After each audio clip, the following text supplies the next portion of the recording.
Hello, everyone.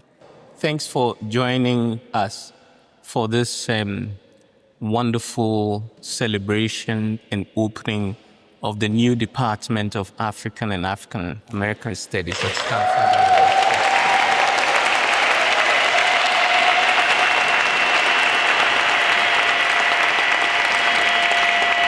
We are going to get straight into it, but let me acknowledge a couple of people here today.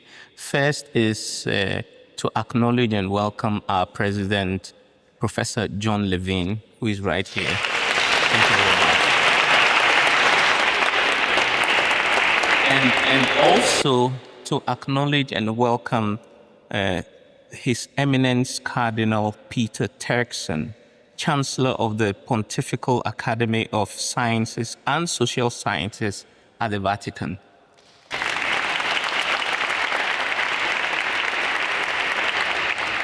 So without much ado, let me introduce Professor Jenny Martinez, our very own provost.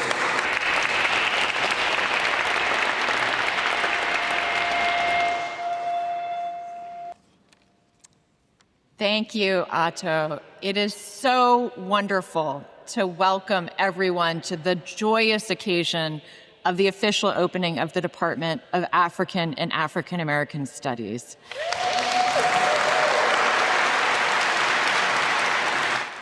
This has been a long time coming, and it's wonderful to see so many different members of the community here: faculty, staff, students, alumni who are here for the Black Alumni Summit.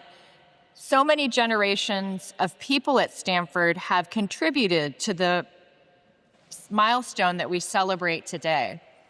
As I was thinking about the opening of the department, a quote from the author Toni Morrison came to mind. In an interview, she once said, "If you find a book you really want to read, but it hasn't been written yet, then you must be the one to write it." And I think the Department of African and African American Studies is an example of that the scholars and the students at this university thought of books that had not yet been written, of knowledge that had yet to be created, of stories that had yet to be told, and came together to put in place the structure that would enable those books to be written. It's really fitting that the new department sits in Stanford's main quad, at the heart of Stanford's campus and the heart of our community. It's important because it reflects one of the strengths of the new department. First, that it's an interdisciplinary department by its very nature, at the crossroads of different areas of knowledge and expertise that together contribute to our understanding of the experience of the Black community and the African and African American communities. The department has expertise from the fields of art, literature, history, political science, cultural anthropology, religious studies, and more. It's also fitting that the building was designed as a community space. Otto, I think you've talked about how, in working with the architects, it was designed as a place where people would linger and serendipity would happen to bring together members of the community to generate ideas, to generate connections, to generate the kind of ties that are so important to the experiences that our students, faculty, and staff have here on the campus, and the way that those are generative of the work that we do. And so the space is designed to facilitate gathering, to facilitate the exchange of ideas. It also, by being at the center of our campus, reflects the importance of this community to Stanford and to the experience of people on the Stanford campus, and it creates important ties to some of the other centers of community on campus. So the Black Community Services Center, or Black House, and Ujima are also important points of connection. Earlier last week, I was talking with the current resident fellow for Ujima, Professor Ann Charity Hudley from the Graduate School of Education. And she described to me the ways in which the new department was energizing the program in Ujima, that having faculty there to teach the class that goes along with the curriculum that the students in that dorm put on with weekly seminars, really had created an environment that was a spark of inspiration to the students who were living there to now have the department as a tie to bring in expertise, to facilitate those gatherings. And I think now having this building at the heart of the main quad will further strengthen those connections across campus and deepen the community ties and the connection between our academic mission and the people who live and work and call Stanford their home at a really important time for the Black community. And so it's, I think, a building on the work that's been done by people for so many years to build community through these existing programs at Stanford, and now to take it to a new level with the academic program. It's also wonderful to see this come to life with all of you here in this space, and then later this afternoon as we go over and cut the ribbon for the new home. I remember several years ago, before I was in my current role, when then Provost Persis Strell asked me to serve on a committee. Like many academic committees, it was not clear what the work product of the committee would be or how long it would take. And it was in the pandemic, so we were all little boxes on Zoom. And I remember those committee meetings talking about the idea of, could we recommend making African and African American studies a department? Was that something that would be a valuable, worthwhile, feasible step for the university to take?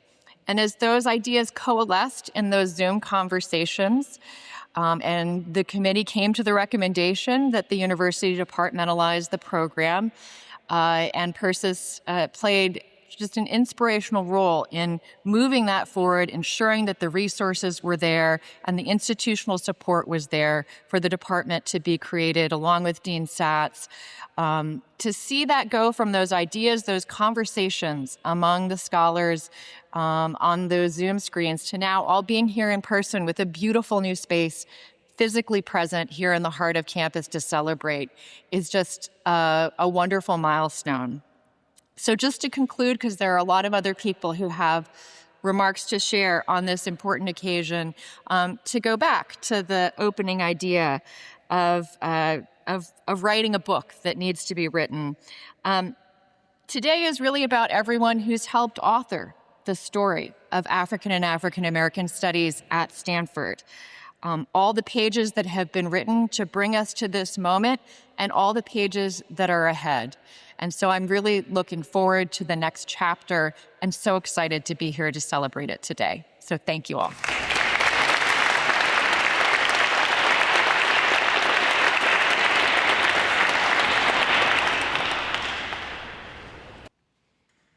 Good afternoon. My name is Dr. D'Angela Burns Wallace, and I am the president and CEO of the Ewing Marion Kauffman Foundation.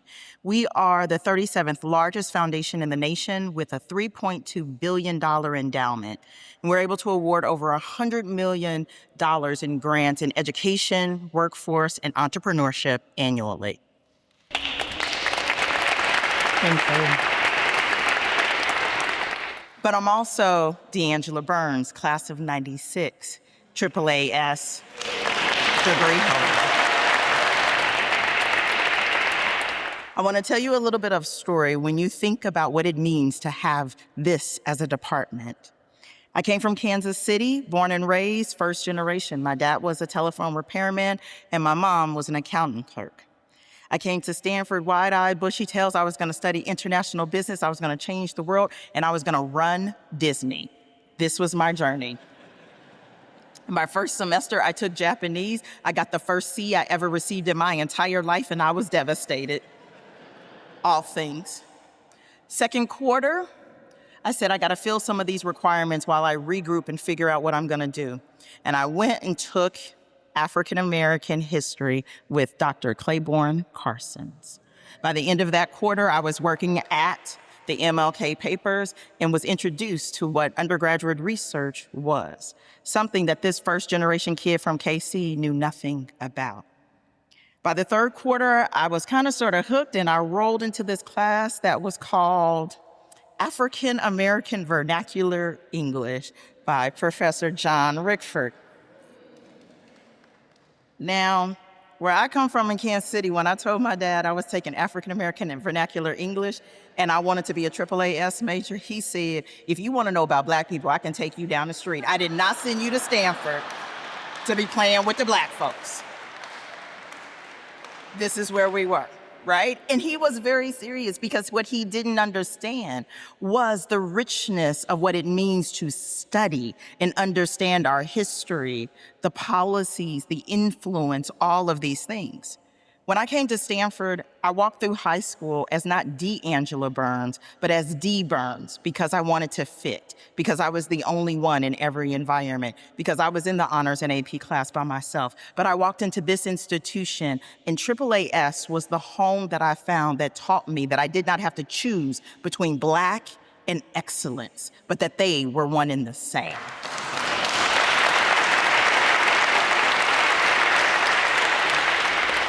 I would go on to be a AAAS double major with my international relations major and my honors thesis on the influence of African and African Americans on the U.S. foreign policy towards Africa was guided by the late Connell Jackson. Connell Jackson was an amazing man, and when I sat in his office and said I wanted to write this honors thesis and I needed to understand where I needed to go and what I needed to research and what books I needed to read, he said, hold on. He picked up the phone, he called Randall Robinson in Trans-Africa in DC. He had me on a plane, he got me money for that plane ride, he got me money to spend my entire summer in DC in the archives and spending time with Randall Robinson, discussing with him how Trans-Africa was instrumental in forcing the U.S. toward sanctions around apartheid. I did not read it from a book. I learned it from those who did. That is what AAAS does. I stand before you today so proud of the department coming to life because this is a place of access, of connectivity, of inspiration, of opportunity, of all things that are at the core and at the heart of what this place is. But for me, it is also home. I don't know if I would have made it through this place without AAAS, without the faculty that were a part of it, that showed me, that pushed me. I am Dr. D'Angela Burns Wallace today because I knew that I could be because of Professor Rickford, Connell Jackson, Claiborne Carsons, and so many, Diane McCant, and so many more that paved the way. I stand before you today, not only the president and CEO of the Kauffman Foundation, I am a sitting board of trustees member here at the university. I am celebrating my 30th reunion as we come up. And I also today had the pleasure of interviewing President Levin at our Black Alumni Summit with over 500 Black alumni on campus. These things are possible because of the path that AAAS showed me. I am also a best-selling author, and my book at this moment is sitting on I'm about to cry, sorry. I just left the bookstore, and my book is on a table that says All Things Stanford in the Stanford bookstore today.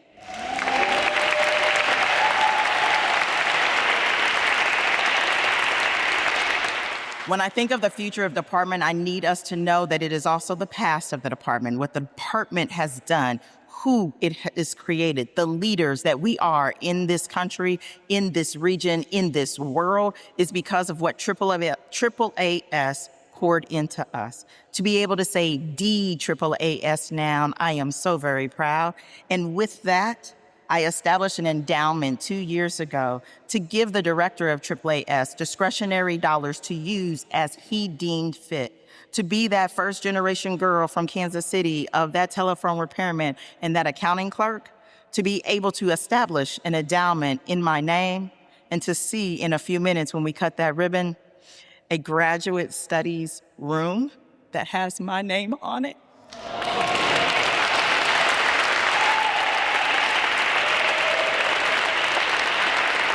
That is the power and the future of the Department of African and African American Studies.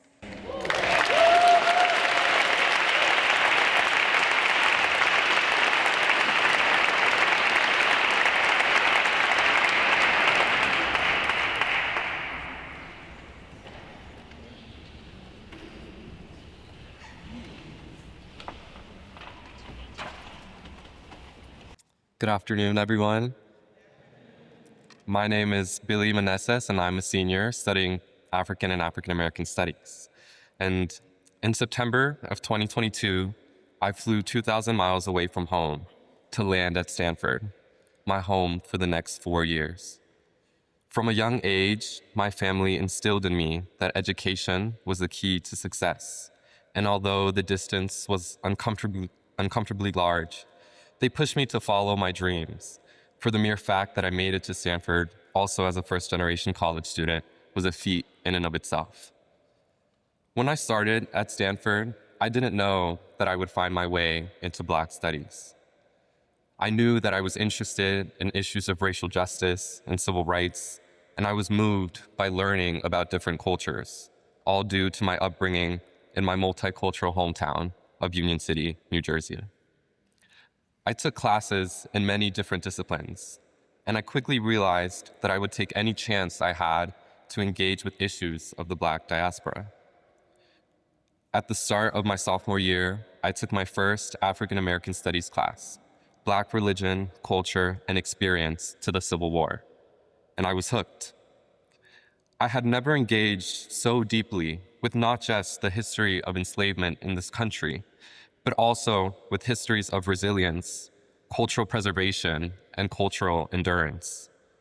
It also allowed me to engage with my own history as I researched the African influences and the presence of Black communities across Latin America. After this course, the decision to be a Black Studies major was easy. During my time in the department, I have taken courses on the civil rights movement, on prominent Black thinkers such as Sylvia Wynter and James Baldwin, and even on other Black art and cultural forms across the diaspora. I even took a course titled New Orleans as Method, Time, Tradition, and the Art of Black Cultural Production, leading into a week-long immersive spring break trip in the city. The experience culminated in an exhibition of student artwork, drawing on New Orleans methods of cultural preservation as a way to understand our own identities and cultural heritage. I couldn't imagine a more valuable way to study my passions and to receive the education that my parents fought so hard for me to pursue. Throughout this journey, DOS became more than just a place of learning. It became a home away from home, where I've built community with like-minded individuals who share a deep commitment to understanding and serving the Black diaspora. Through these experiences, I have come to understand something even bigger, that the work of Black studies is critically important to ensuring that Black and other marginalized communities are adequately represented in society, in academia, and in our everyday lives. In the current political climate, a future as a student of Black studies may seem uncertain, but DOS has shown me the power of being grounded in the work of community and the power of engaging in our histories in order to build more equitable and representative societies in our present and our future. This department has not only shaped how I think, but how I move through the world, and how I understand my own identity and how I engage with the communities I come from. And I intend to carry these lessons forward and continue this work beyond Stanford. And that is why, as a senior in this department, I'm so proud that our new home is right at the center of campus. It is a testament to the endurance of African and African American studies and a recognition of the activists who fought to establish Black studies at Stanford in the first place, making it possible for me to pursue my own passions here. Our new home in the main quad shows us that the work we do is valuable and it deserves a central place at this institution and in the world. Although my time at Stanford is coming to an end, I know that the legacy of DOS has not only been long, but it will continue unfolding long after I am gone. I found my home in DOS, and I can't wait to see how future students take advantage of our new space, building on its legacy and shaping what comes next. Thank you.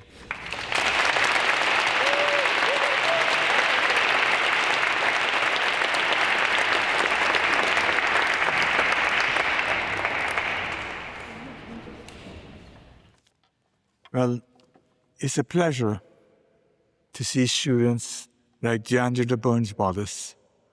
I've met a number of students over the years who've been African American studies and have excelled.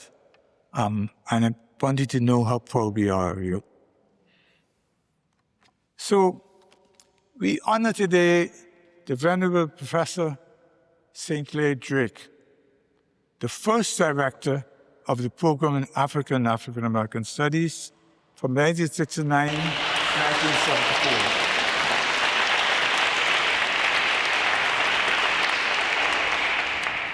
And we greet his children, Emerita Professor Sandra Drake and Carl Drake. Can you stand a bit?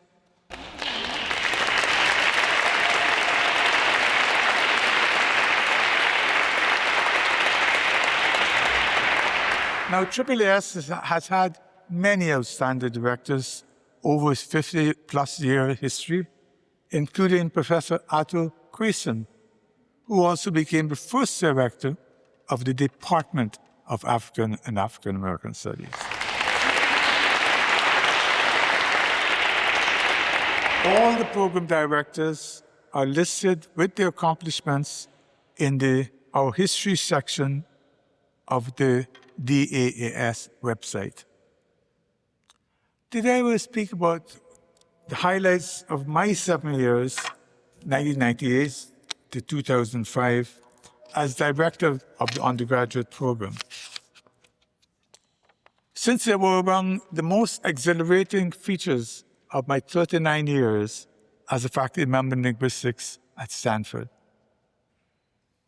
Some of this is in my 22 memoir, Speaking My Soul, Race, Life, and Language, that I wrote after retiring in 2019 and suffering a stroke.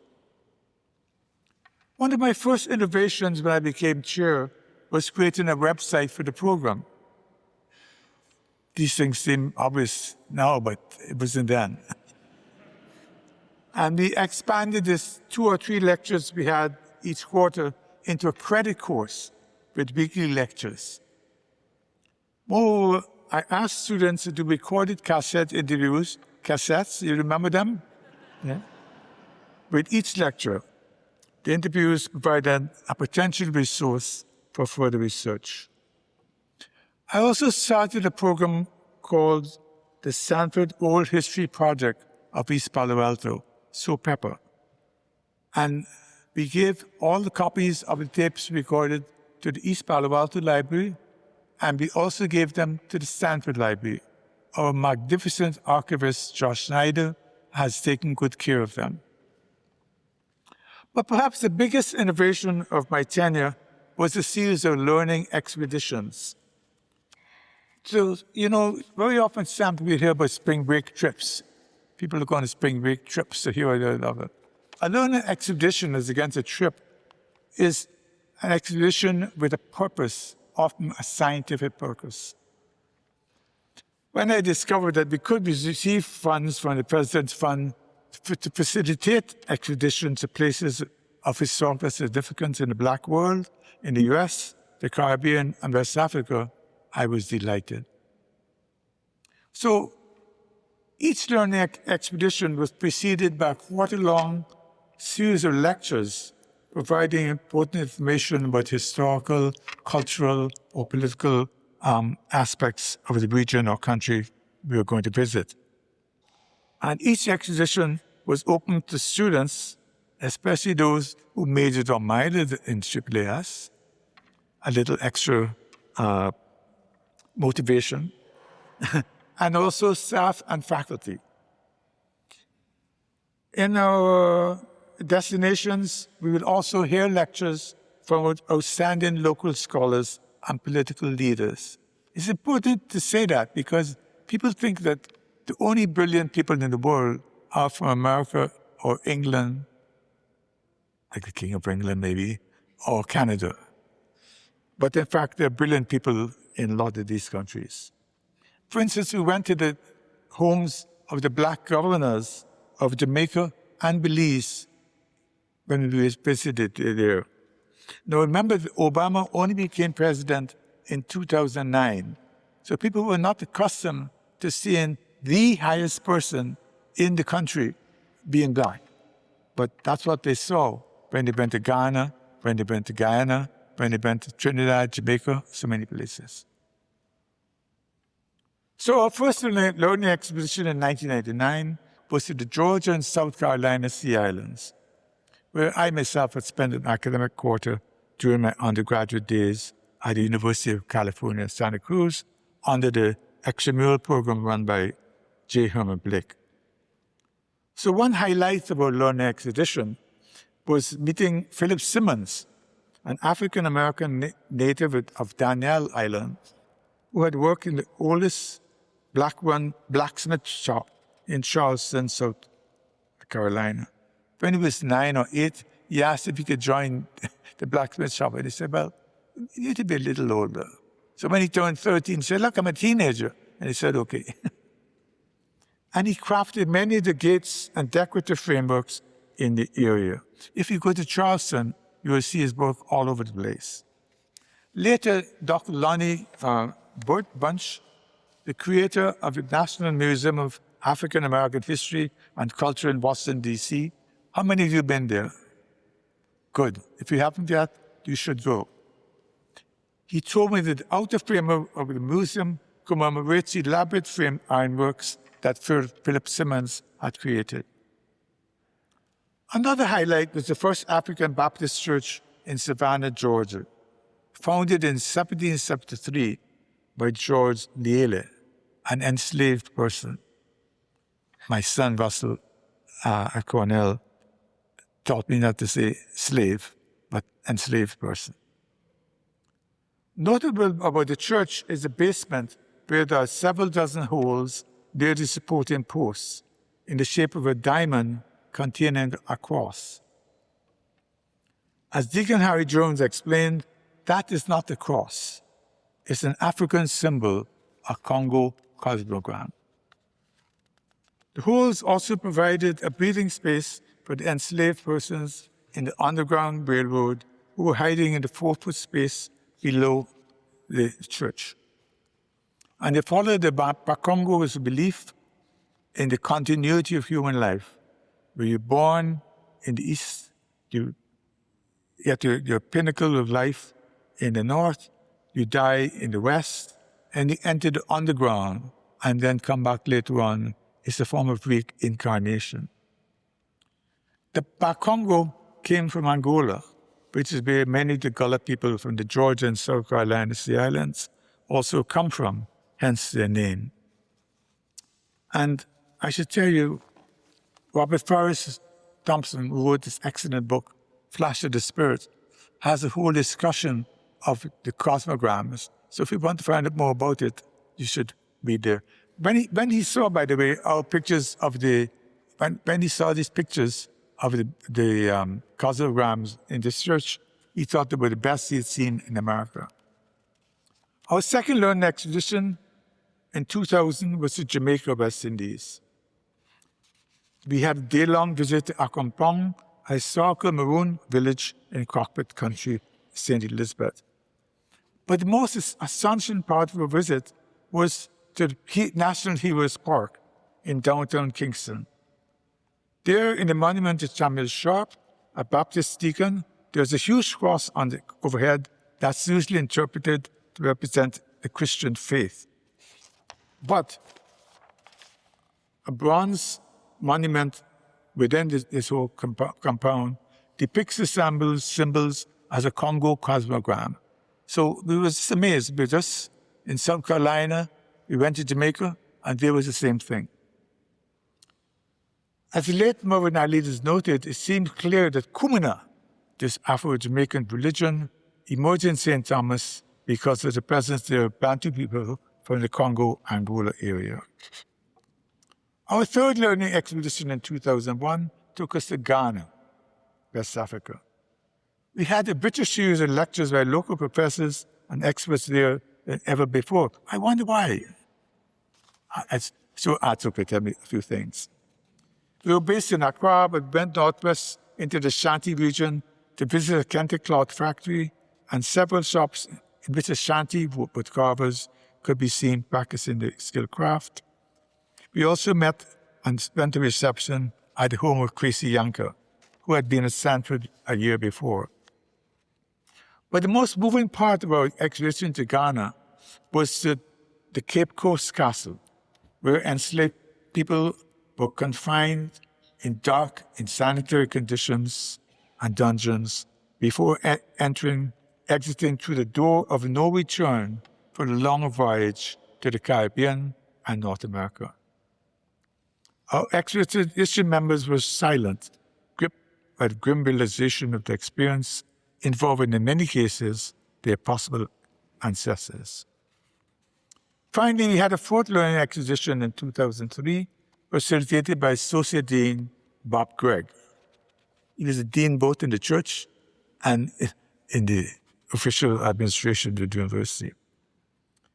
Now, our focus was the Garifuna defenders of Antillean Carib people who mixed with hundreds of African enslaved people in St. Vincent's when the ship ran aground in 1675. They're often called Black Caribs to distinguish them from the Yellow Caribs. Basically, the British deported them to St. Vincent, but they settled along the Central American coast, mainly in Honduras and Belize.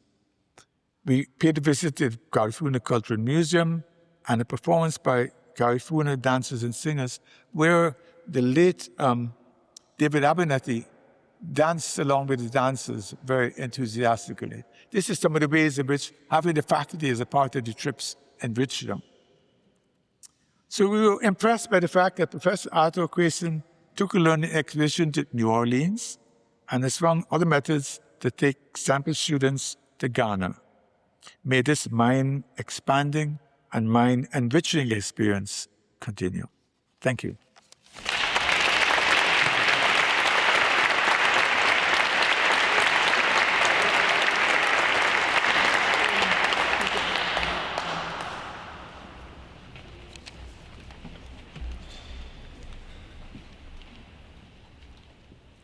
Good afternoon and welcome, and thank you for joining us on this joyous and momentous occasion.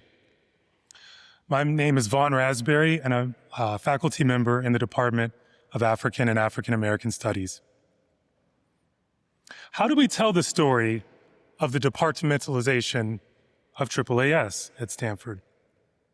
If you ask 10 people, you will probably hear 10 different stories.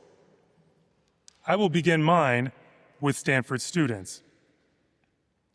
Publishing letters and op-eds, hosting sit-ins, organizing meetings, conducting research, and executing numerous other critical tasks. Stanford students, both in AAAS and beyond, led the charge toward departmentalization. Along with other allies on campus, they debated, unified, wept, shared stories, and cared for one another. For each other, they were an unbreakable pillar of support. And they did so in the face of a global pandemic and in the face of ongoing and intensified violence against Black people. They demonstrated exceptional resilience and resolve. Intrepidly, our students rose to the challenge of history and prevailed. Our students are writers, scientists, artists, activists, engineers, and intellectuals. Many of our students are all of these things and more, all at once. They contain multitudes. For those who do not know, let me tell you that our students are undertaking major intellectual projects, executed with precision, passion, seriousness, and painstaking research. They are combining academic disciplines and turning them inside out. They are producing knowledge and redefining what counts as knowledge. We are so proud of them. They are the foundation of our new department and our best hope for its future. And of course, I must acknowledge our predecessors, luminaries in the field at Stanford, such as St. Clair Drake, John Rickford, Sylvia Winter, Sandra Drake, Ewart Thomas, and Claiborne Carson, to name only a few. And in our aspiration to build a leading department, we sought the experience and expertise of the nation's leading scholars of Black studies. During our process, we consulted with Professors Robin Kelly of UCLA, Farah Jasmine Griffin of Columbia, Henry Louis Gates Jr. of Harvard, Cherie Smith of University of Texas, Austin, and Eddie Glaude of Princeton, among several others. Each of these scholars generously lent us their wisdom, expertise, and experience in crafting some of the nation's top programs. They taught us what to focus on, what to fight for, what pitfalls to avoid, and what they might have done differently. They provided much needed solidarity and encouragement, and for that we remain in their debt. Now, I want to acknowledge the individuals who served on our departmentalization planning committee back in 2021, I believe. Professors Jonathan Rosa, Joel Cabrita, and our committee's chair, Professor Atto Quason, our current department chair. I also must acknowledge, of course, the leadership of Provost Persis Drell, who recommended departmentalization of AAAS, as well as the unflagging support of Dean Deborah Satz and Dean Lanier Anderson. And a special note of gratitude to our gifted student representatives, Layo Lanian, who is now a medical student at Yale University, and Mohammed Guma, who is also a medical student at Johns Hopkins University. And also Dr. Kimya Loader, who is now an assistant professor of sociology at Georgia Tech University. Each participant gave generously of themselves in the finest tradition of Black studies and Black community. The 5 years of planning we spent for departmentalization was a lot of hard work. But for me, the process was intellectually reinvigorating and challenging in the very best way. This process forced us to consider and to reconsider the most fundamental elements of our scholarly enterprise. Together, we debated questions such as the following. What are the origins and institutional histories of Black studies? How does technology interface with racial inequality? What is the relationship between people of African descent worldwide, and how has the concept of diaspora evolved over time? What is the role of language and language learning in our pedagogy? How does Black studies contribute to global struggles for freedom and justice? These questions and many more remain open, urgent, and deeply significant for our contemporary moment. I'm honored, humbled, and gratified to join you on this intellectual journey, and I thank you for listening, and I thank you for your support.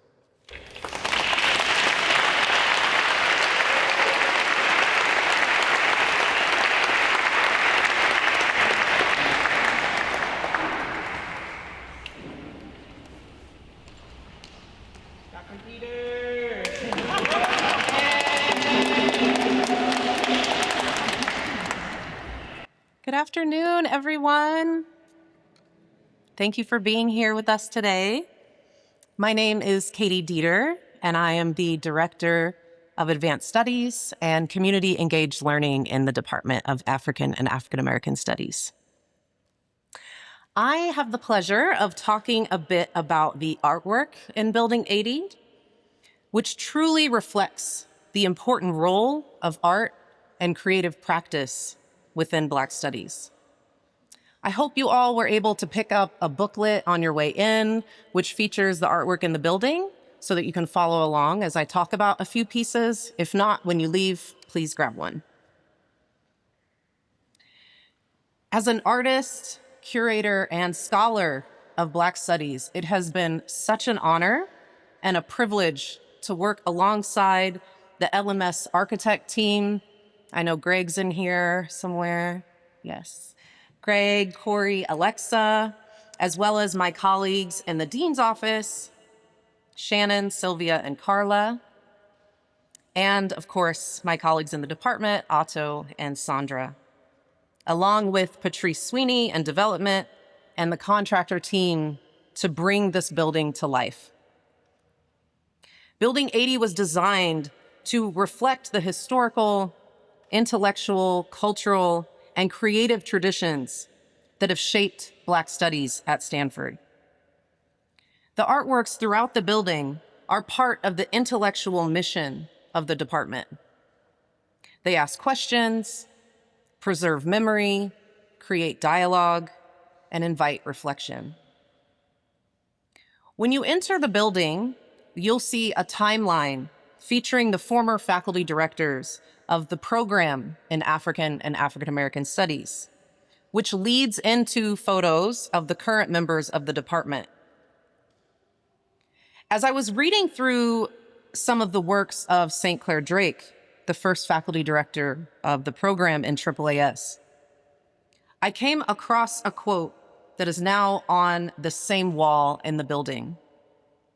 And the quote states, "The role of Black Studies programs is not to impose ideologies, but to expand consciousness and present alternatives for action." This quote deeply resonates with the role of art in the building because art, like Black Studies, invites us to engage complexity, memory, and possibility. The artworks throughout the department are forms of storytelling and knowledge production, and they transform the building into a place where histories and imaginations are actively felt. African and African American Studies at Stanford has had a long-standing relationship to the arts through the Institute for Diversity in the Arts, which is celebrating its 25th year anniversary this year. This includes support for IDA courses and the Creative Honors Thesis Program, which combines research with creative practice for students. That long-standing commitment to the arts also helped shape the vision for Building 80 itself. I want to importantly acknowledge that the artwork that you will see throughout the building was made possible through the generous support of donors and alumni whose contributions helped bring this vision to life. I will be recognizing them throughout my talk today, and then they're also acknowledged in the booklet. We are so incredibly grateful for their support. I know that Jennifer and Young Chung are here with us today, and some of the donors to the Black Women of 98 Legacy Fund. And so I just want to acknowledge you all.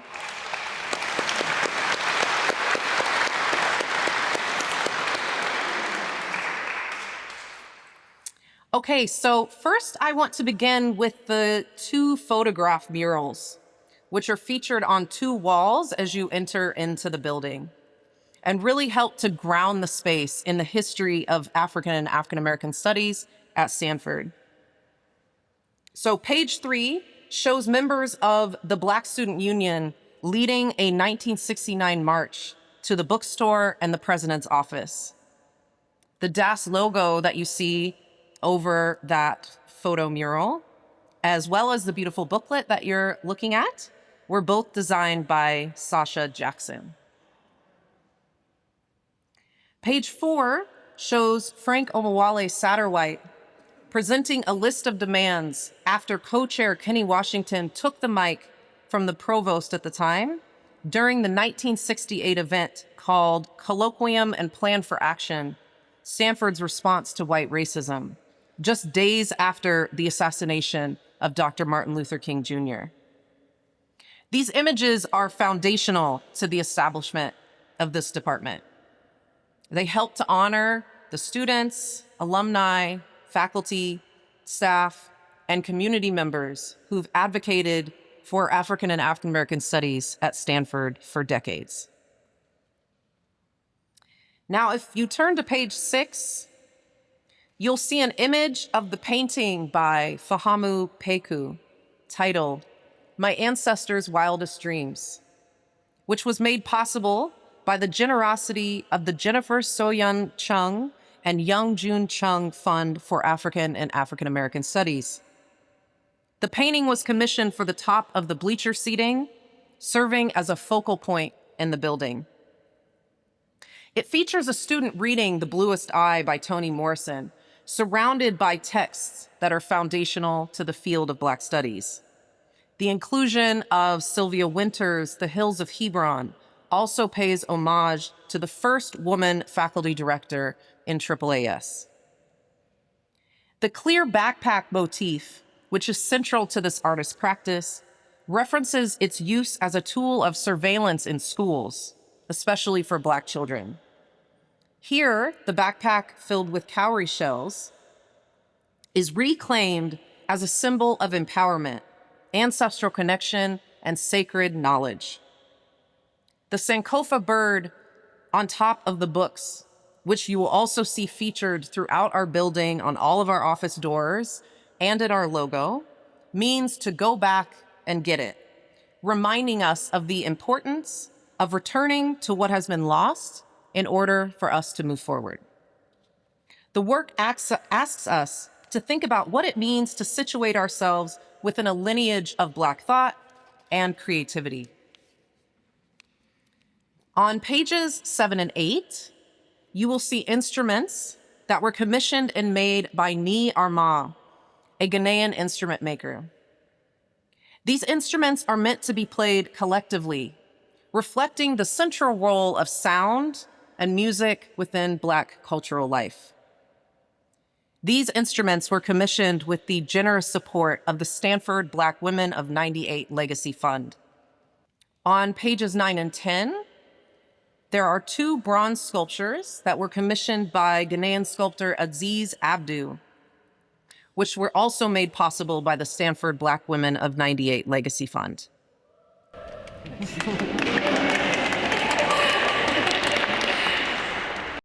These 2 sculptures are positioned at the top of the stairs on either side of the painting by Fahamu Peku.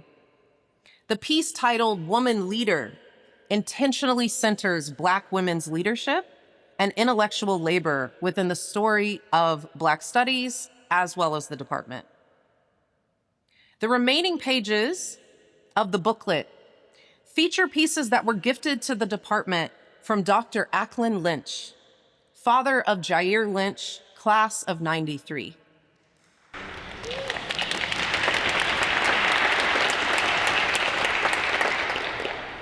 Retired scholar, activist, and educator, Acklin R. Lynch devoted his career to advancing the study of African and African American culture, history, and political thought. Born in Trinidad, Lynch helped establish several African American studies departments and believed deeply in the power of art to preserve cultural memory and inspire future generations. Reflecting that belief, Lynch assembled a collection of more than 150 works by artists across the African diaspora, 14 of which were gifted to the department. The gift is also shaped by the family's longstanding connection to Stanford through his son, Jair K. Lynch, class of '93, a 2-time Olympic gymnast and the first African-American male gymnast to win an Olympic medal.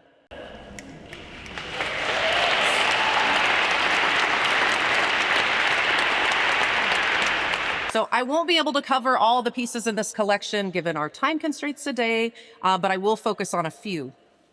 So on page 11, features Brazilian artist Jose Gonçalves Oliveira's The Last Supper Cachoeira, depicting 11 Black women gathered around a table, referencing the biblical Last Supper. Cachoeira, meaning waterfall or cascade, evokes those lost at sea during the transatlantic slave trade to Brazil, inviting reflection on memory, loss, and spiritual endurance across the diaspora. The women also reference various orishas, and in the lower left corner of the painting, a trident appears beside a bowl of food, a bottle, and a glass, signifying libation. Together, these elements gesture toward the complex relationship Black communities have with water, as a site of displacement and death, but also of ritual, connection, survival, and transformation. On page 12, you see a piece titled Congo Square by John T. Scott, which depicts Black figures dancing in silhouette overlaid on a geometric background. Congo Square in New Orleans was one of the few places where enslaved and free Black people gathered publicly to preserve musical, cultural, and spiritual traditions from across the African diaspora. This piece feels especially meaningful for us following a recent New Orleans learning expedition led by DAS lecturer Jessica Monette, who's here with us, this past March, where students visited Congo Square together on multiple occasions. Pages 15 and 16 highlight works that engage performance, musical expression, and sound as a form of knowledge. Featured here are Antonio Frasconi's Portrait of Charles Mingus and S. Camara's Untitled Female Musician. In an interview, Jair Lynch shared that the Mingus piece was one of his favorites, reflecting how artists continue to shape thought and feeling across generations. Positioned across from the instrument case, these two works create a cross-cultural dialogue, inviting us to think about sound not just as performance, but also as a way of knowing. If you move to page 17, you will see a metal sculpture titled Monster 8, Home 2 from the Big O series by Ed Love. This piece is quite striking and will undoubtedly spark conversation amongst all who encounter it. I had the pleasure of visiting the Lynch family home in Washington, D.C. in 2025, and Jair mentioned that that piece used to scare him as a child. This sculpture certainly feels alive when you see it and reminds us that artworks in this building are active presences that invite reflection and dialogue. The next few pages feature sculptures that sit on a custom-made table in the multi-purpose room where artworks were intentionally placed within a space of gathering and exchange. And then the final piece I want to mention is on page 24 by Althea Bastien, Untitled Abstract Batik from Trinidad and Tobago. What stands out in this work is the abstraction itself. Rather than presenting a fixed narrative, it opens space for interpretation and imagination. The meaning emerges through what each of us brings to the work. I am currently developing a course that focuses on the artwork in the building, which will allow for students to engage more deeply with these pieces. We also have areas in the building that are designated for student artwork. Ultimately, the artwork throughout Building 80 reminds us that Black studies has always been deeply connected to the arts and creative practice. My hope is that everyone who moves through the space leaves seeing themselves, each other, and the world differently. Because that is what Black studies and art asks us to do: expand our consciousness and imagine alternatives for action. Thank you.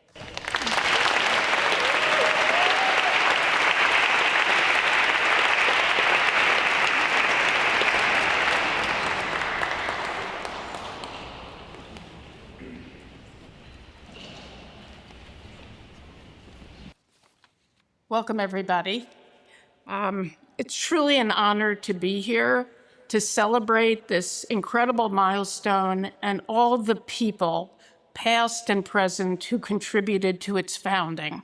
You've already heard about the University Committee, but also how, like its predecessor, the interdisciplinary program in African American Studies, the new department was also the result of an outpouring of faculty, student, and alumni interest and engagement. So I really want to thank all of you for everything you've done to bring us to this moment. I'm Deborah Satz. I'm the Dean of the School of Humanities and Sciences, and the new department sits in the school, and I want to locate it in the school in a moment. But I also want to call out the founding director, Otto Quason, the founding chair of the new department, and those faculty who moved part of their faculty positions into the new department because they were so committed to the success of this department. And that includes Joelle Cabrita and Rachel Jean-Baptiste from history, Van Jordan from English and creative writing, Vaughn Raspberry, who you just heard from in English, Lerone Martin from religious studies, Grant Parker from classics, and Matthew Morrison, who is the first solely appointed in DAS faculty member, and who's an incredible musicologist who you'll hear more about. Let me give a brief orientation to the School of Humanities and Sciences and then the place of DAS within the school. So the school is the home of 24 departments and 25 interdisciplinary programs. We haven't actually had a new department since 1973, when the Department of Religious Studies was formed, and before that, the Department of Linguistics in 1963. So it's more than 50 years since we've had a new department. We're very capacious, but one way to think about us, I mean, we have physics as well as music in the same school. We're the only school at Stanford that looks like this across this kind of breadth, is that we're the home of the liberal arts at Stanford.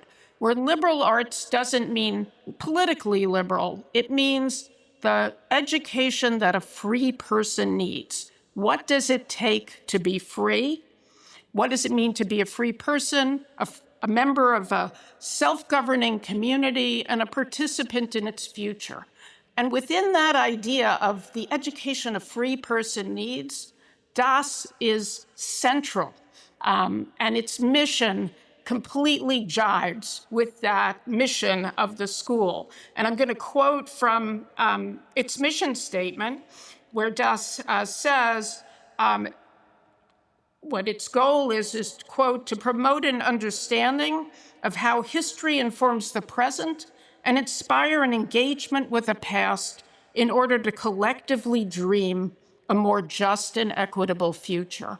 That could not be a better encapsulation of what an education for freedom is about. So I'm really thrilled to welcome DAS as a department to the ecosystem of H&S. DAS will also deepen our engagement with Africa, with the African diaspora, and with the African American experience across the humanities and arts. And we heard a lot about the role of art. I'm going to call that out as well. But before I do that, I want to just note that understanding across the many aspects of this experience involves us in both celebration of the extraordinary contributions and accomplishments of Black human beings, as well as a reckoning with the social structures that have limited Black lives through processes like slavery and Jim Crow, colonialism, and the unjust extraction of labor. So at its heart, it has a capacious double vision about understanding, again, in order to dream a more equitable and just future.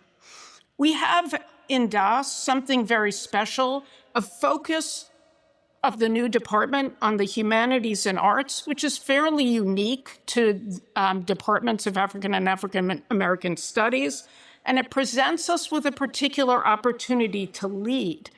One of the things that's so special about Stanford is that in our arts departments, and here I have in mind art and art history, theater and performance studies, English with creative writing, and music, we have practitioners working as full members of the faculty alongside scholars who are doing more traditional writing of books and articles. And that's a great strength to bring the arts and the practice of the arts together with the humanities and with traditional scholarship. And I see the new department as an opportunity to expand and deepen that kind of marriage of theory and practice, and I'm super excited about that. Das is going to enrich this ecosystem, bringing more jointly appointed professors in these areas, as well as professors solely appointed in the new department, some of whom may be practicing artists as much as they are traditional book scholars. Das will also add traditional scholars in areas in which we've been sorely lacking, including many parts of Africa, East Africa, as well as scholars working on the African diaspora. We have an opportunity now to add strength in the Caribbean and the Afro-Latin world, as well as to actually mount a home for graduate students interested in these areas, which we have not had before. And D'Angelo, I'll look forward to seeing that graduate room in your, named in your honor. So I can't stress enough how important it is for Stanford as a global university to engage with major parts of the world and to sustain a global curriculum. We're also living at a moment where a rigorous interdisciplinary examination of the lives and culture and history of people of African and African American descent is critically important, not only for understanding the past, but for navigating our shared future. And there's a quote from Baldwin I really love, where he says, "Not everything that is faced can be changed, but nothing can be changed until it is faced." And the way we face things at Stanford is by doing amazing scholarship and teaching and engaging in dialogue and discussion on these important topics. So I'm thrilled to be here at the opening of DAS's new home, and I'm excited to see what comes next for this new department. Thank you.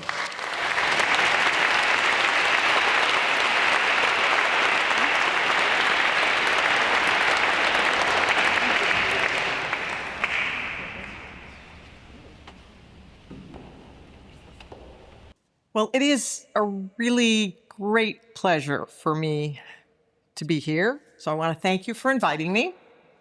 I'm Persis Drell. I'm a professor of physics and engineering and a former provost. And congratulations to all on just a wonderful opening, grand opening celebration. So you heard from Deborah that creating new departments, well, it is part of the business of universities. We do that, but we do it only after much very careful study and deliberation, and we have detailed processes that we go through because it is a major commitment of intellectual resources and financial resources, and at Stanford, no resource is more precious than space. So the opening of this new space for the Department of African and African American Studies at Stanford is such a milestone in such a very long journey. Now, some might say that the journey has been too long. But to that, I would respond with what is my favorite of the many inscriptions and inspirational sayings that were assembled by Jane Stanford and carved into the wall of this church. And my favorite saying is, "We must not desire all to begin by perfection. It matters little how we begin, provided we be resolved to go on well and to end well." The journey to create a premier Department of African and African American Studies here at Stanford has ended, and it's ended well with the opening of this spectacular space appropriately placed on the main quad. And now we begin a new journey. We begin the journey of scholarship, mentorship, and education that this department will provide to write the books that have not yet been written. So I want to thank everyone for all they have contributed. I want to honor the courage, the determination, and the persistence, and the generosity of many faculty, administrators, staff, alumni, and community members that have helped bring us to this moment. And I want to personally thank faculty and students and staff who spent hours investing in me and helping my understanding to grow so that I could contribute to this journey. Thank you.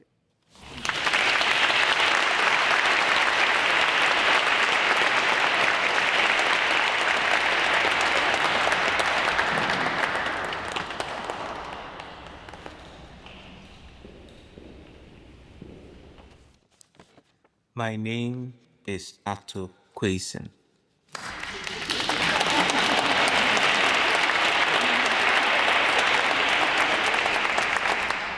Viewers of Ryan Coogler's Sinners will have been enthralled by the scene in the juke joint when the young Sammy Moore sings a song he wrote for his preacher man father, he titled, I Lied to You. As he sings, he is first interrupted by the pianist, played by the inimitable Delroy Lindo, who says, blues was not forced on us like that religion. This what we brought with us from home. It is magic, what we do. It is sacred. It is big. As Sammy continues to sing, the voice of a female griot overlaps with that of the pianist to tell us there are legends of people born with the gift of making music so true it can pierce the veil between life and death, conjuring spirits from the past and the future. We have already heard this statement from the female griot in the opening credits to the movie, so that its repetition here works as both framework and refrain. The dancing folk in the juke joint are then interspersed with the spirits of other musicians and dancers as Sammy continues to sing. A black electric guitarist, complete with dark glasses, appears beside Sammy to recall for us the best of rock and roll. We also see flitting through the scene in turns a DJ working a turntable, an African drummer from the Senegalese Mandinka culture, a masked dancer from among the Zauli of the Ivory Coast, hip-hop and break dancers, a black female ballerina in red, and most intriguingly, a white masked Shichu dancer straight from the traditions of Chinese opera. Apart from the obvious point that the blues, and indeed all black music, derives from the history of different black musical cultures and traditions that have in their turn impacted music all over the world, the gallery of flitting musical and dancing figures we have just been shown also invokes a sense of ecumenical humanism, here witnessed through the music, but resonating well beyond that. The idea of ecumenical humanism is important to bear in mind as we come together to launch the offices of the new Department of African and African American Studies here at Stanford. But what are the principles that underpin an ecumenical humanism?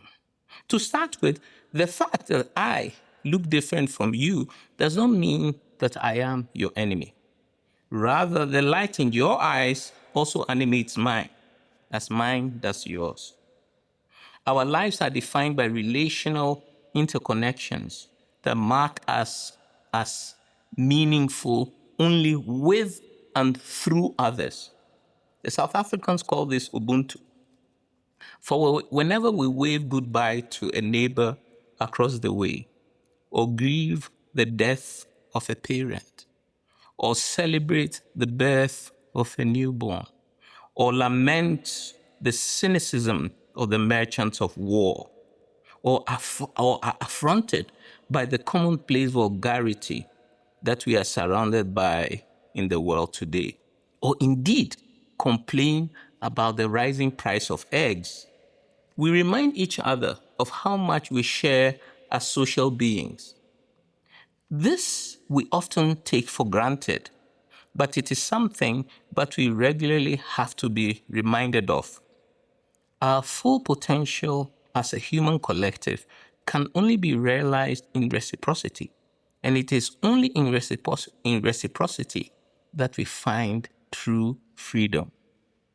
And the world that we seek is not just for the inhabitation of us humans, but also encompasses all of nature, all of the sentient animals, the birds and plants, and with all of whom we are joint tenants on this place we are privileged to call home.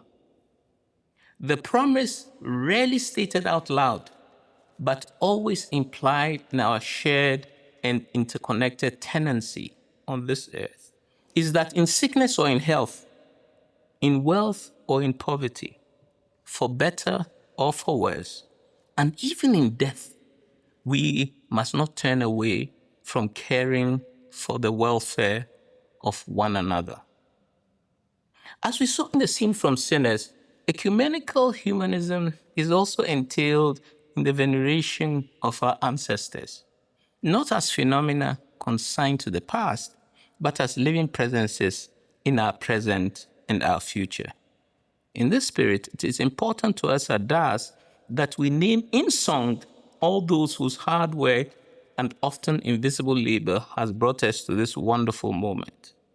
To the students of 1968 and 1969 who successfully campaigned for the introduction of the program of African and African American studies, and to all the many that over the years kept asking tirelessly for departmentalization to the point of nuisance. Dr. Omoale Satterwhite, one of the key participants in the first events of over 55 years ago, and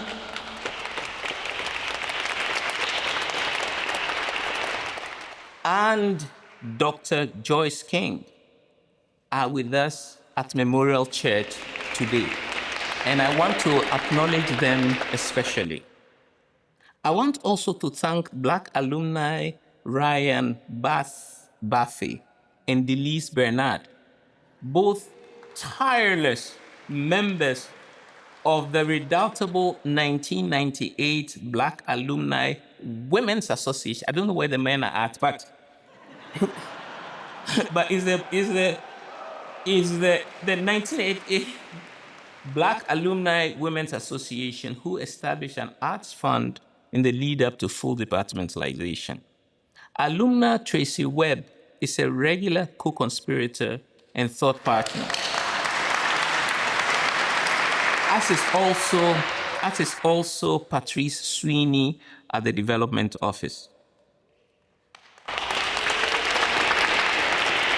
Generous donors and active advocates such as DeAngela Burns Wallace, Jennifer and Young Chang, and also Jair Lynch have offered not just their precious time, but also material resources, some of which is manifest in the several artworks that Katie has already spoken about and that you'll find in the department. It is important to acknowledge the inaugural director of the program, St. Clair Drake, but also John Rickford and Michelle Elam, who are previous directors of the program in African and American Studies, here with us right now, and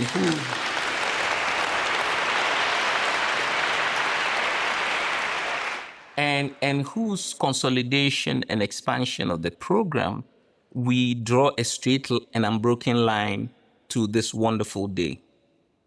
I number all these people in our song. Important to acknowledge and thank also is what I would like to call the happy historical confluence of Persis Drell, our former provost, and Deborah Satz, our current Dean of School of Humanities and Sciences, whom you've heard already, who together approved the establishment of the department and conspired to deliver the resources to help locate us in our luminous new quarters in Building 80 on the Quad. And we have also had full and invaluable support from Gabriela Safran and Blakey Vermeer, past and current associate deans for the humanities at HNS. I would also like to give a shout out to my good friend Lanier Anderson, who worked assiduously with me at every stage of the departmentalization process. Our song of thanks must also number our current faculty, whose names I'm always thrilled to call out aloud. Aaron Van Jordan, Vaughn Raspberry, Rachel Jean-Baptiste, Joel Cabrita, Grant Parker, Matthew Morrison, and Kim McNair, laborers in the vineyard, one and all. Laboring assiduously for this moment have been our current staff, Sandra Kiapi, Katie Dieter, Ashanti Johnson, Cindy Moore, Thabo Chukudu, and also earlier ones who have left us now but are still with us. In fact, Sasha Jackson designed the brochure you're looking at, and also Mushemi Njuguna. All of these are exemplars of extraordinary hard work, without which what we do as scholars would not be possible. But in the final instance, the ecumenical humanism we're aiming for at the Department of African and African American Studies is to be expressed in the kind of intellectual community we come to forge. In this, we might take a cue from a historical event that does not seem on the surface to have anything at all to do with us. For several months in 1851, the Great Exhibition was held at London's Hyde Park.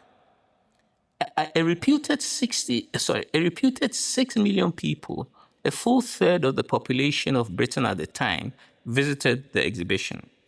Concerns about where all the visitors would be fed were met partly by French chef Alexis Soyer's restaurant that he set up right across from Hyde Park. He named it the Gastronomic Symposium of All Nations. While I strongly suspect that your favorite enchiladas or collard greens and jollof rice were unlikely to have been served at the restaurant, we can still take some inspiration from its highly suggestive name.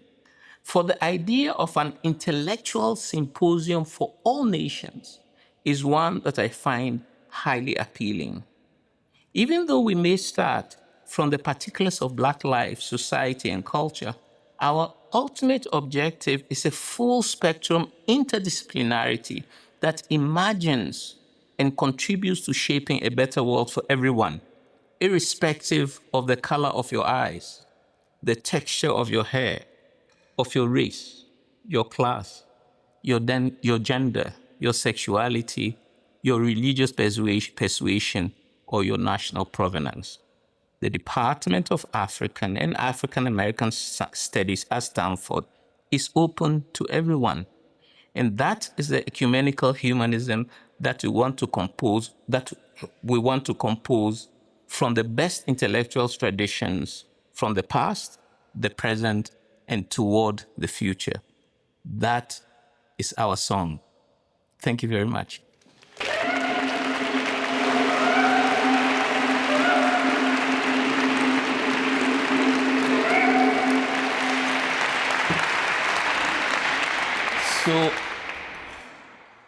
So I've been instructed that the drummers will lead us out. So we are going to follow them to go out of the building.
All-knowing God,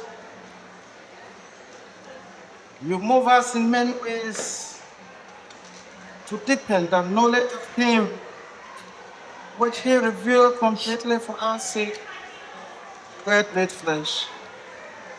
All disciplines, science, and teaching about the world and about human life that we pursue must have their final purpose to bring us to knowledge of the truth and of the worship of the one true God.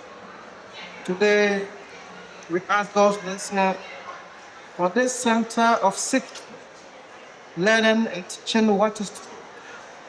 We ask that those entrusted with education of our young people in this noble institution, you teach their students how to join the discoveries of human wisdom with the truth, so that they will be able to keep the true faith and lay it up in their own lives. We also ask the Lord that the students will find in their teachers the image of true peace, true knowledge and understanding that enrich us through divine and human learning. We ask all of this through Christ our Lord. Amen. Oh God, it is by your gracious favor that today we inaugurate this building, the works of one hands, dedicated to education. Grant that those who will come here as teachers or as students may always pursue the truth and learn to know you, the source of all truth, through Christ our Lord. Amen.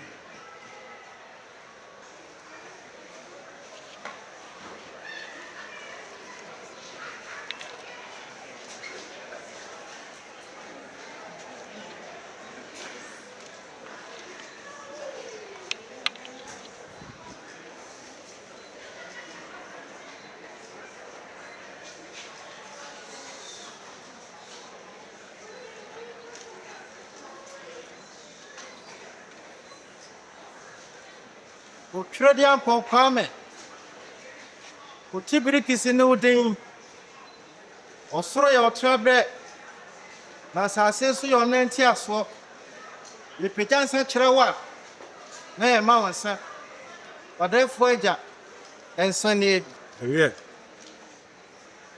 As I say, Punjam way, or Batampa. When all my hoping, I'm mad at upon the Yeshia, Sebusia. What can I say for more, dear? As I see her and son. And I want someone for the fritted and threaded. My Stanford, Ejnapa. Number the Mususum, Pa Ejelachi. I'm a now bear the panday, and I have framework, yeah, mamma son. Yet another more. What the Mususum, Pa? Would you, dear? What can't you? Yes, sir. ɛsiesie Stanford upon the ama na yɛka ahyia ha a yɛbɔ mu din no wɔmfa bo susumpa mmɛtaa yɛ akyi yɛfrɛ mo a ne yɛma mo nsa Yeah. susumpa pa a mohwɛ asase yi so titiriw sunsum a ɛhwɛ Stanford ha yɛfrɛ mo a mommɛgye nsa na mommoa yɛ Yeah. yɛhyia ha a na yɛ naaseɛ yɛhyia ha a na yɛ ntontom yɛhyia ha a na yɛ nkaeɛ sɛ maka yɛn ho mama yɛ nyansa ne adwene na dapɔn da yi yɛtu dwumadi a ɛte sɛ ahyɛ mo nsa ɛsrɛ mo ada moma nyansa adom nyinikyɛ akwankyerɛ honhom ɛmmoa obi biara a wɔdi dwumadi sonko aboa Stanford sukuufoɔ yi titiriw ɛyɛ das department a ɛnɛ da yi yɛhyira mo nti momfa mo sunsumpa mmɛta akyiri yɛ mama nsa Yeah. sunsum bɔne ɛtirimɔdenfoɔ obi biara ɔmpɛ sɛ nkɔsoɔ bɛba deɛ obi ntɔ nsa nhyira de busuafoɔ yɛgyaa ne hyɛ bɔ nsa sɛ momfa mo sunsumpa ɛmpam no mfiri ha na ɛmfa asomdwoɛ nkɔsoɔ nkwatenten ɛmmerɛ obi biara a wɔbɛwura dapɔn mu ɛne bea ha abɛba sua deɛ nti yɛfrɛ ma monyɛ nsa Yeah. yɛama mo nsa awie ne yɛsrɛ mo kwantentere sɛ daa ne daa nyinaa no wɔbɛme asomdwoɛ nyansa a yɛbɛtumi de abɔ bra na yɛatumi ayɛ dwumadi a ɛbɛma adasamma nso atu pɔn na Stanford ha bɛyɛ krabɛhwɛ na das so bɛyɛ krabɛhwɛ a akasamu ano mayɛ nti monhyira yɛ ɛmfiri nnɛ ɛnkɔpem daa pɛm Yeah.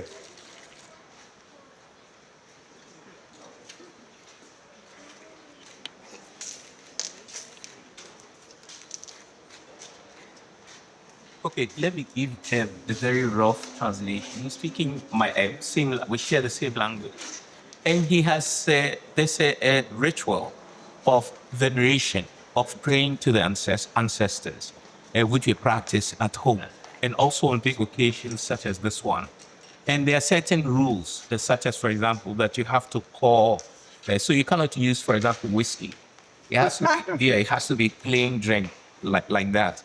And the reason is to affirm that the ancestors have discernment between alcohol and water. Yes, to say that we know that you have discernment, so we're giving you this drink.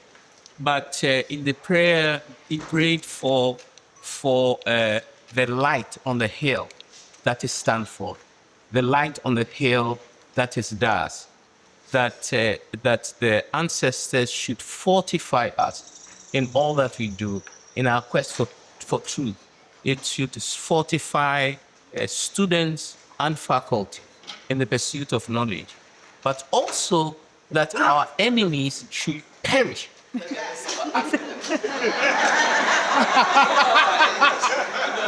No kindness to the enemy. That anyone that wishes us evil must perish.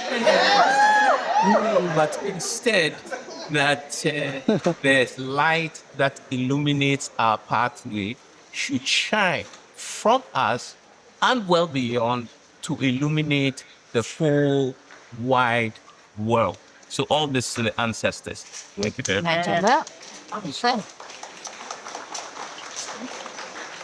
So the next person is Dr. Omowale Satterwhite from 1969. Okay. Yes. So if you participated in the taking of the mic, or if you were a member of the BSU who planned and organized that confrontation with the university, would you please come forward?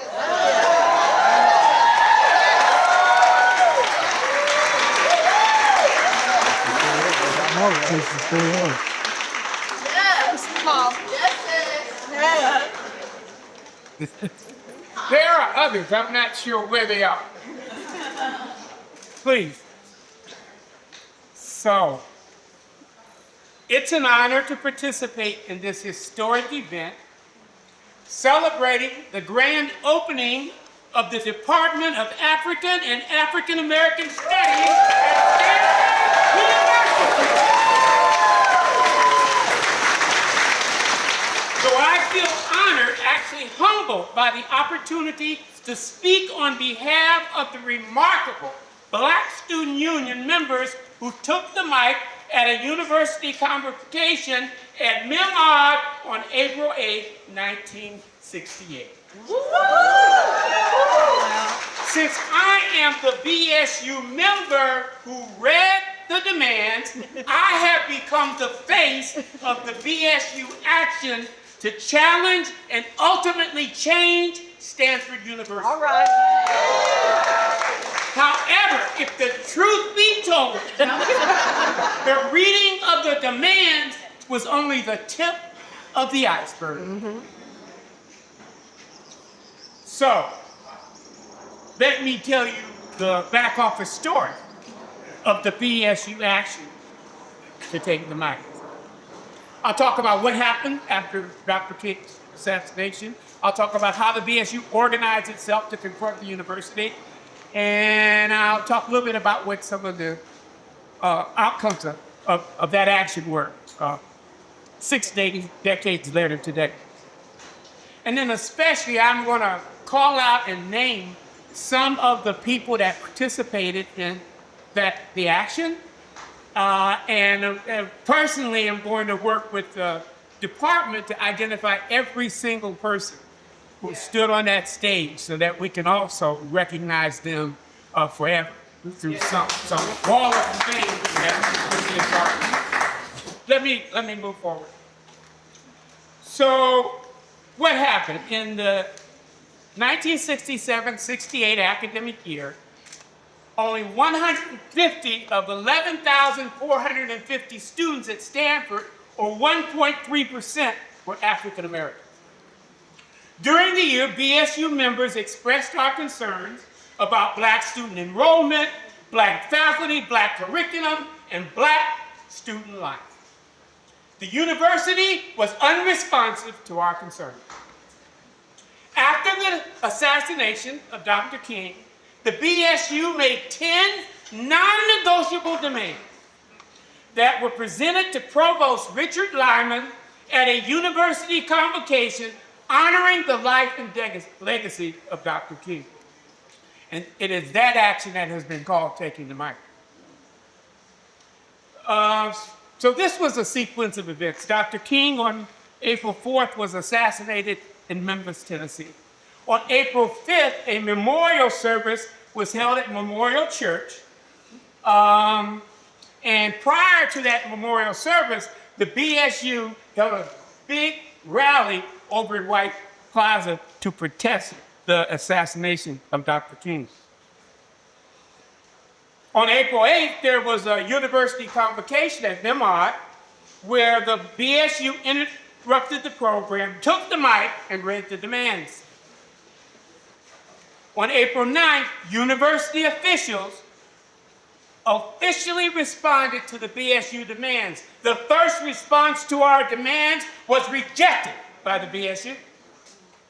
On April 10th, the BSU held a large rally at White Plaza to galvanize, mobilize the campus community. And then on April 11th, a BSU negotiating team met with Provost Lyman and other university reps on the second floor of Treasurer Union and reached an agreement. The university accepted 9 of the 10 demands and rejected the 10th demand to fire an administrator who was unfriendly to the BSU. But moving forward, in the summer of 1968 and during the next academic year, BSU members, especially Dr. King and Dr. Mary Montel Bacon, worked with the university to implement the BSU demands. And so in a sense, the fact that all of you are here has a lot to do with the fact that she was here.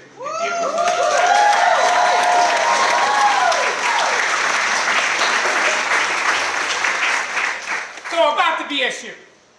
The BSU was founded in the spring semester of the 1966-67 school year.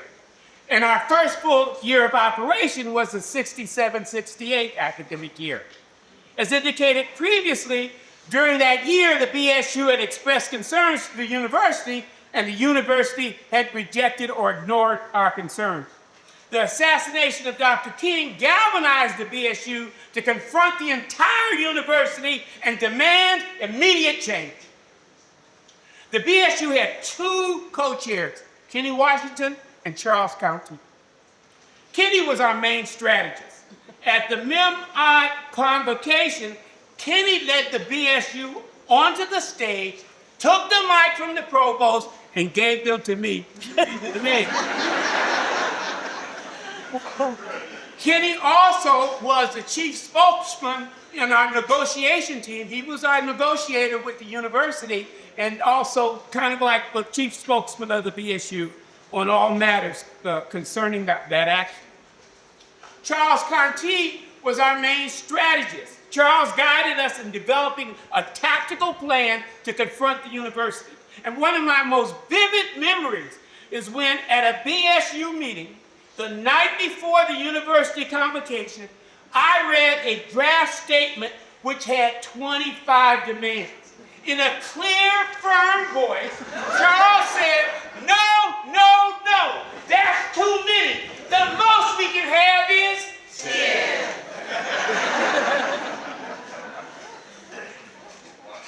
Just a little more. So the BSU formed different committees, and every BSU member did her or his part. One committee did campus outreach and held daily rallies at White Plaza. Another committee did outreach to the East Palo Alto community. And a little known fact is a large group of students and faculty from Nairobi Day School joined us in MEM-OD on that day to show solidarity with the BSU. There was a communications committee that published a newsletter that later was called what? The real news, motherfucker! There was a committee, of course, that wrote the BSU demands. There was a negotiation committee that met with university officials, and finally, there was a security committee which developed a plan to disrupt the entire university if our demands were not met. All of the other committees, their work was discussed in BSU meetings and forums. The security committee worked privately. To this day, I do not know the plan that they created to bring this university to its knees. So the BSU members, all of us came together. We organized ourselves. We reached out to the campus and East Palo Alto community. We held rallies. We negotiated with the university, and we spoke truth to power without blinking. All right. So then, what's happened at the university? Yeah. It's important to emphasize that most, I repeat, most of the 10 demands called on the university to make changes not only for Black students, but also students from other, at the time we called them minority groups, or today we would call them other people of color. Let me say that again. Most of the demands called on the university to make the same changes for other ethnic groups, right? Native Americans, Latins, Asians, and other ethnic communities. As a result, the Black House was established in 1969.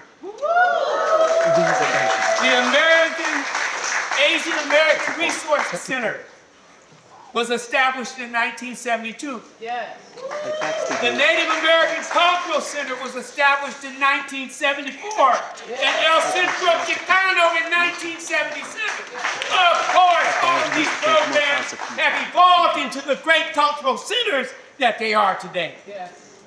One final point. Stanford University was the first private institution to establish a Black Studies program. So what happened here eventually rippled to other private institutions across the country. All right. When you're making history, you don't know you're making history. That's right. Tell it. So, in closing, let me state that I sincerely hope that there will be a wall of fame with the names of all the BSU members who were involved in taking the mic. Those remarkable individuals who dared to stand up toward educational equity and academic justice at Stanford.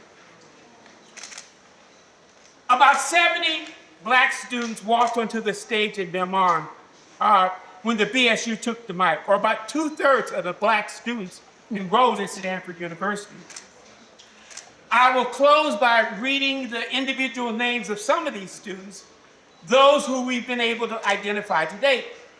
I'll read these names because I think they should be part of the official record of this historic event. So I want to thank Sylvia Evans Robinson and Carol Newman Miller and Warren Heyman for compiling the following list of 25 Black students who were on the stage when the BSU took the mic. And once again, if you were a part of that action, if you're in this audience, please come forward. So, after the two co-chairs, all the other individuals will be named individually, alphabetically. So Kitty Washington, co-chair, and Charles County, co-chair. Charles Austin, Mary Montel Bacon, Owen Daniels, Joy Glenn, Richard Grant, Warren Heyman, Joyce King, Dolores Mack, Karen Kruter McPhee, Carol Newman Miller, Grace Carroll, Tom Massey, Ron Miller, James Buff Parham, John Powell, Wilson Rouse Jr., Harry Reese, Sylvia Evans Robinson, Omawali Satterwhite, Freeman Sensible, Johnny Scott, Woody Webb, and Art Wilson. Thank you to those remarkable members of the BSU and the Black student community, and thank you for allowing me to tell part of the BSU story.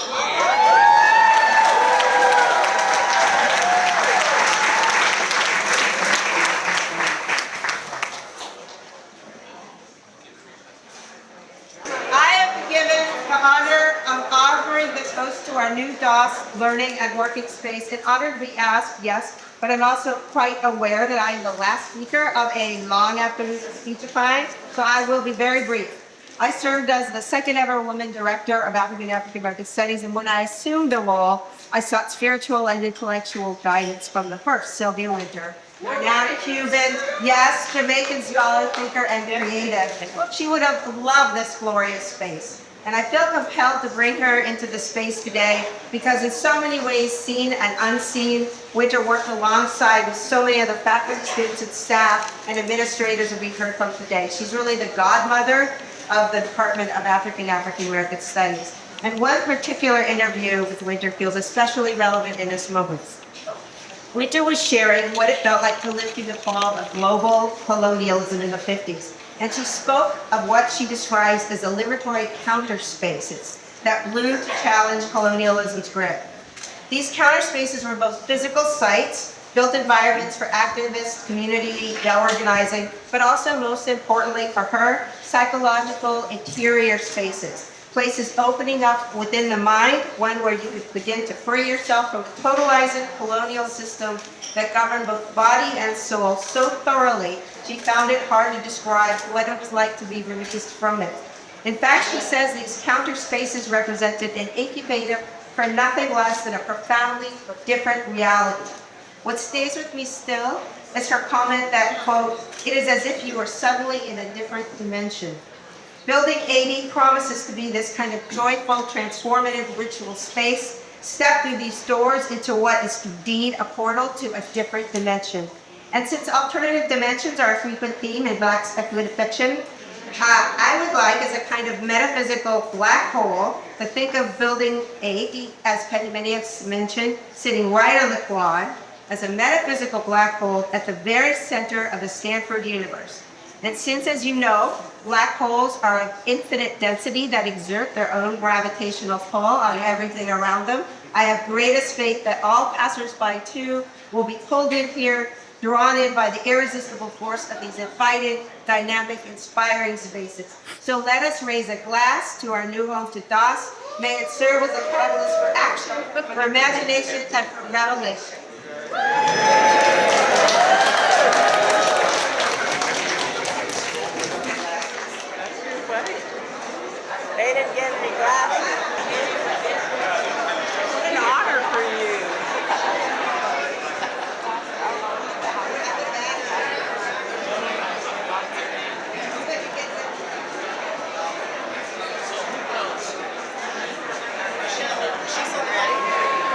Oh, wait, yes. Is everybody ready? All right. Long aisle. Hold on. Long aisle. Excuse me. Is that all at once? I'm counting. I cut and count. Yes. No, one. Count and cut. 2, 3.